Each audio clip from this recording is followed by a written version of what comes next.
आखिर क्यों बार बार इटली जाते हैं मोदी? क्यों हर मुलाकात के बाद सोशल मीडिया में नई चर्चा शुरू हो जाती है? क्या ये सिर्फ दो देशों की दोस्ती है या इसके पीछे राजनीति का कोई बड़ा खेल छिपा है?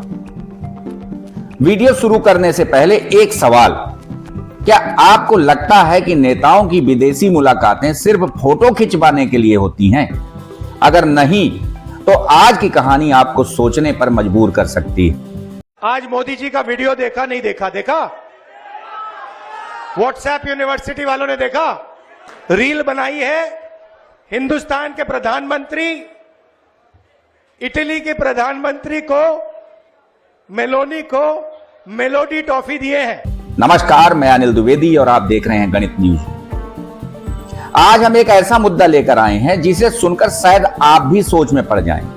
आखिर क्यों भारत के प्रधानमंत्री नरेंद्र मोदी की इटली यात्राएं और इटली के प्रधानमंत्री जॉर्जिया मेलोनी के साथ उनकी मुलाकातें बार बार चर्चा का विषय बन जाती हैं? क्या यह सिर्फ दो देशों के रिश्ते मजबूत करने की कहानी है या फिर इसके पीछे राजनीति का कोई और बड़ा खेल भी हो सकता है? क्योंकि सोशल मीडिया पर इन दिनों कई तरह की बातें चल रही हैं। कोई इसे सामान्य कूटनीति बता रहा है तो कोई इसके पीछे एक बड़ा राजनीतिक एंगल खोजने की कोशिश कर रहा है और कुछ लोग तो इसे सीधे सोनिया गांधी के इटली कनेक्शन से भी जोड़कर देखने लगे। लेकिन सवाल यह है, क्या इन दावों में कोई सच्चाई है या फिर यह सिर्फ सोशल मीडिया की बहस? आज इसी मुद्दे को समझने की कोशिश करेंगे, इसीलिए वीडियो को अंत तक जरूर देखिएगा। सबसे पहले समझते हैं कि आखिर मोदी जी और मेलोनी की मुलाकातें होती क्यों हैं। देखिए, भारत और इटली के बीच सिर्फ औपचारिक रिश्ते नहीं हैं, दोनों देशों के बीच व्यापार बढ़ रहा है, रक्षा सहयोग पर बात हो रही है, टेक्नोलॉजी, ऊर्जा, निवेश और अंतरराष्ट्रीय मंचों पर साझेदारी भी मजबूत की जा रही है। आज की दुनिया बदल रही है, नए गठबंधन बन रहे हैं। ऐसे में भारत यूरोप के बड़े देशों के साथ अपने रिश्तों को मजबूत करना चाहता है और इटली भी उसमें से एक है। यही वजह है कि कई अंतरराष्ट्रीय कार्यक्रमों में मोदी और मेलोनी साथ दिखाई देते हैं। अब यहां तक तो बात सामान्य कूटनीति की लगती है, लेकिन सोशल मीडिया यहीं नहीं रुकता। सोशल मीडिया में एक दूसरी कहानी भी चल रही है। कुछ लोग दावा करते हैं कि इन मुलाकातों के पीछे कोई राजनीतिक एंगल भी हो सकता है। अब आते हैं उस हिस्से पर जिसकी सबसे ज्यादा चर्चा होती है, सोनिया गांधी और इटली कनेक्शन। यह बात किसी से छिपी नहीं है कि सोनिया गांधी का जन्म इटली में हुआ था और बाद में वह भारत आई। भारतीय राजनीति में कई बार उनका इटली कनेक्शन चर्चा का विषय भी बना, लेकिन सोशल मीडिया पर कुछ लोग इससे आगे बढ़कर कई तरह के दावे करने लगते हैं। कोई दूर की रिश्तेदारी की बात करता है, कोई खास संपर्क की चर्चा करता है, तो कोई इसके पीछे राजनीतिक कारण खोजने की कोशिश करता है। लेकिन यहां एक बात साफ समझ लेनी जरूरी है, कई दावों की कोई सार्वजनिक पुष्टि सामने नहीं आई है। यानी अभी तक ऐसा कोई ठोस सबूत सार्वजनिक रूप से सामने नहीं आया है जिससे इन चर्चाओं को तथ्य माना जा सके। फिर भी राजनीति में सवाल उठते हैं, लोग अनुमान लगाते हैं और चुनावी माहौल में तो ऐसी चर्चाएं और तेज हो जाती हैं। कुछ लोग सवाल उठाते हैं कि क्या अंतरराष्ट्रीय रिश्तों के पीछे कभी कभी घरेलू राजनीति की रणनीति भी हो सकती है? क्या विपक्ष पर दबाव बनाने की कोई सोच हो सकती है या फिर यह सिर्फ राजनीतिक कल्पनाएं हैं? अब यहां एक और मामला जुड़ जाता है जिसकी सोशल मीडिया में खूब चर्चा होती है, बांग्लादेश वाला मुद्दा।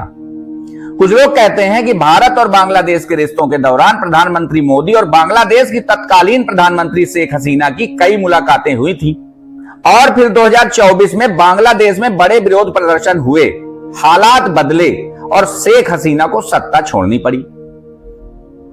इसके बाद सोशल मीडिया पर कुछ लोगों ने तरह तरह की तुलना शुरू कर दी। जब शेख हसीना जी ने हमारे माइनॉरिटीज और हमारे इंडिजिनस राइट के लिए आवाज उठाई थी तो उनको वहां से सत्ता से हटा दिया गया था। ये जिहादी यूसुफ जी, उनको जो नोबेल पीस प्राइज मिलता है वो पीस प्राइज भी वापस लिया जाए और उस जिहादी के अगेंस्ट एक्शंस लिए जाएं जिसमें सारी इंटरनेशनल एजेंसी स्टेप इन करें क्योंकि बहुत ज्यादा जरूरी है कि हमारे इंडिजिनस राइट्स सेव करे जाए, क्योंकि वहां की मिलिट्री मिली हुई थी, वहां की पुलिस मिली हुई थी, जिसने दीपू को उनके हवाले करा और वो चुपचाप वो तमाशा देखती रही।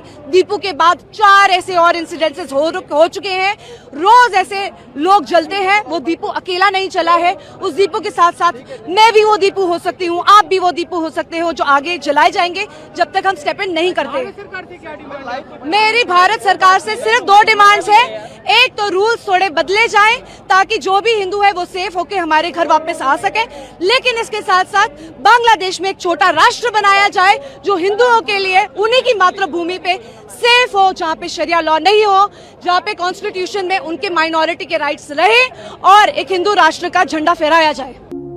लेकिन यहां तथ्य क्या कहते हैं? सार्वजनिक रिपोर्टों के मुताबिक बांग्लादेश में जो कुछ हुआ उसका कारण वहां का आंतरिक राजनीतिक संकट, छात्र आंदोलन और विरोध प्रदर्शन बताए गए। इसे किसी दूसरे देश की मुलाकातों से जोड़ने का कोई सार्वजनिक प्रमाण सामने नहीं आया। लेकिन सोशल मीडिया में सवाल पूछने वालों की कमी नहीं, और अब वही सवाल इटली को लेकर भी पूछे जा रहे हैं। क्या यह सिर्फ कूटनीति है? क्या यह सिर्फ 2 देशों के रिश्ते मजबूत करने की कोशिश है, या फिर राजनीति के पीछे और कोई कहानी भी छिपी हुई है जो अभी सामने नहीं आई?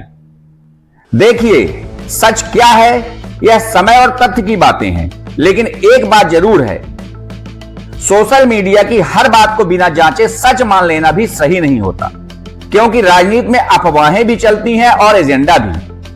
अब आप बताइए, आपको क्या लगता है? क्या यह सिर्फ सामान्य कूटनीति है या फिर राजनीति का कोई बड़ा खेल? कमेंट में अपनी राय जरूर लिखिएगा। साथ ही हमारे चैनल को सब्सक्राइब कीजिएगा ताकि हमारे नए अपडेट्स आप तक पहुंचते रहें। नमस्कार।